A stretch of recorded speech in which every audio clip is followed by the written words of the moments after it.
Hi, welcome to episode 8 of the BFG. We are on chapter called The Bloodbottler. Sounds scary. Suddenly, a tremendous thumping noise came from outside the cave entrance, and a voice like thunder shouted, "Runt! Is you there, Runt? I is hearing you jabbling. Who is you jabbling to, Runt?" "Look out!" cried the BFG. "It's the Bloodbottler!" But before he had finished speaking, the stone was rolled aside, and a 50-foot giant, more than twice as tall and wide as the BFG, came striding into the cave.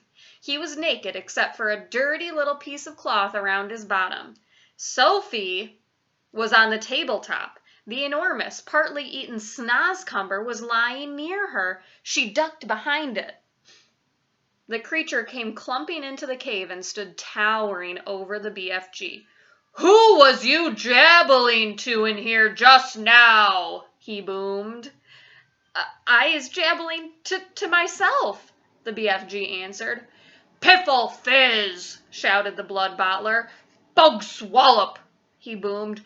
"You is talking to a human being. That's what I is thinking." No, cried the BFG. Yus, boomed the Bloodbottler. "I is guessing you has snatched away a human being and brought it back to your bunghole as a pet.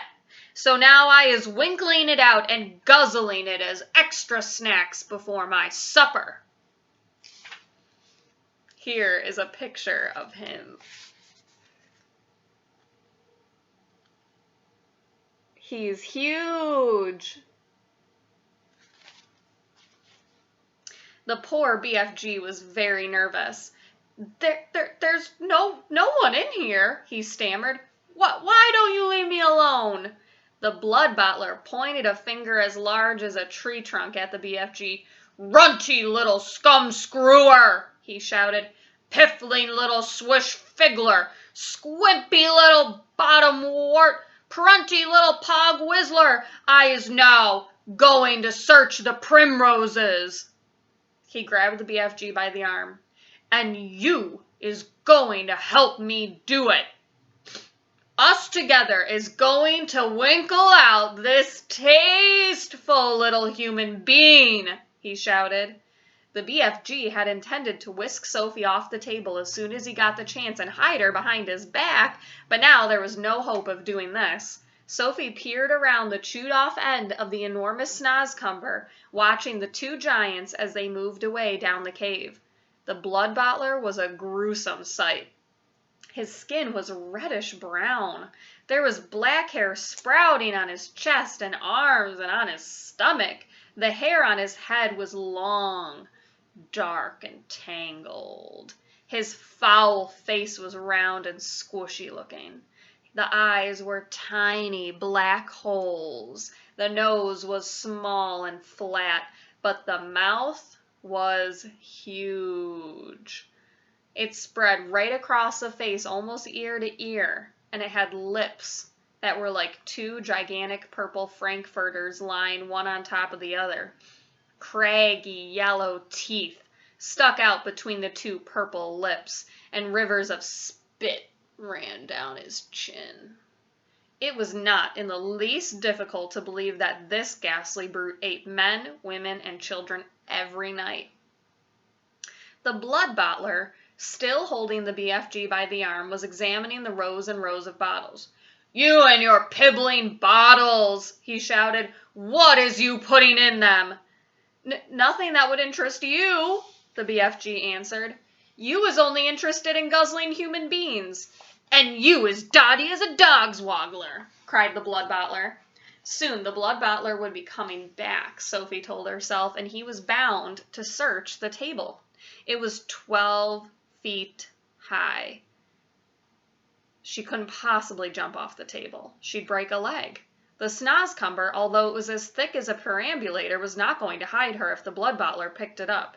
She examined the chewed-off end.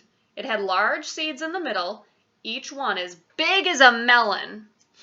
They were embedded in soft, slimy stuff. Taking care to stay out of sight, Sophie reached forward and scooped away half a dozen of these seeds. This left a hole in the middle of the snozcumber large enough for her to crouch in, so long as she rolled herself up into a little ball. She crawled into it.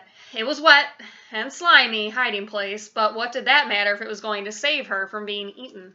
The Bloodbottler and the BFG were coming back towards the table now. The BFG was nearly fainting with fear. At any moment he was telling himself Sophie would be discovered and eaten. Suddenly, the Bloodbottler grabbed the half-eaten snozcumber. The BFG stared at the table. "Sophie, where is you?" he thought desperately. "You cannot possibly be jumping off that high table, so where is you hiding, Sophie?" "So this is the filthy, rotsome globbage you is eating," bloomed the Bloodbottler, holding up the partly eaten snozcumber. "You must be cockles to be guzzling such rub squash." For a moment, the Bloodbottler seemed to have forgotten his search for Sophie. The BFG decided to lead him further off the track. "That is the scrumdiddly-umptious snozcumber," he said. "I is guzzling it gleefully every night and day. Is you never trying a snozcumber, Bloodbottler?" "Human beans is juicier," the Bloodbottler said. "You is talking Rammy-tot," the BFG said, growing braver by the second.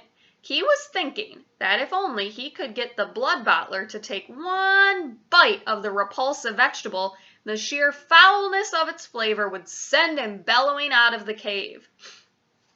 "I is happy to let you sample it," the BFG went on, "but please, when you see how truly glumptious it is, do not be guzzling the whole thing. Leave me a little snitchet for my supper." The Bloodbottler stared suspiciously with small piggy eyes at the snozcumber. Sophie, still crouching inside the chewed-off end, began to tremble all over. "You is not switch-fiddling me, is you?" said the Bloodbottler. "Never!" cried the BFG passionately. "Take a bite, and I'm positive you will be shouting out, 'Oh, how scrumdiddly-umptious this wonder veg is!'" The BFG could see the greedy Bloodbottler's mouth beginning to water more than ever at the prospect of extra food. "Vegetables is good for you," he went on. "It is not healthsome always to be eating meaty things." "Just this once," the Bloodbottler said. "I is going to taste these rotsome eats of yours, but I is warning you that if it is filthsome, I is smashing it over your sludgy head." He picked up the snozcumber. He began raising it on its long journey to his mouth, some 50 feet up in the air. Sophie wanted to scream, "Don't!" but that would have been an even more certain death. Crouching among the slimy seeds, she felt herself being lifted up, up, up, up, up, up, up. Suddenly there was a crunch as the Bloodbottler bit a huge chunk off the end. Sophie saw his yellow teeth clamping together a few inches from her head. Then there was utter darkness. She was in his mouth. She caught a whiff of his evil-smelling breath. It stank of bad meat. She waited for the teeth to go crunch once more. She prayed that she would be killed quickly. "Wah!" roared the Bloodbottler. "Oh, bleh, bleh!" And then he spat. All of the great lumps of snozcumber that were in his mouth, as well as Sophie herself, went shooting out across the cave. If Sophie had struck the stony wall of the cave, she would most certainly have been killed. Instead, she hit the soft folds of the BFG's black cloak hanging against the wall. She dropped to the ground, half stunned. She crawled under the hem of the cloak, and there she crouched. "You little swine-bugler!" roared the Bloodbottler. "You little pig-swiller!" He rushed at the BFG and smashed what was left of the snozcumber over his head. Fragments of the filthy vegetable splashed all over the cave. "You is not loving it?" the BFG asked innocently, rubbing his head. "Loving it!" yelled the Bloodbottler. That is the most disgusterous taste that is ever touching my teeth. You must be buggles to be swalloping sludge like that. Every night you could be galloping off, happy as a hamburger and gobbling juicy human beans. Eating human beans is wrong and evil, the BFG said. It is guzzly and gluptious, shouted the Bloodbottler. And tonight I is galloping off to Chile to swabble a few human Chile beans. Is you wishing to know why I is choosing Chile? I is not wishing to know anything, the BFG said, very dignified. And here is a picture of the Bloodbottler trying the snozcumber. Can you see Sophie in there flying off across the room?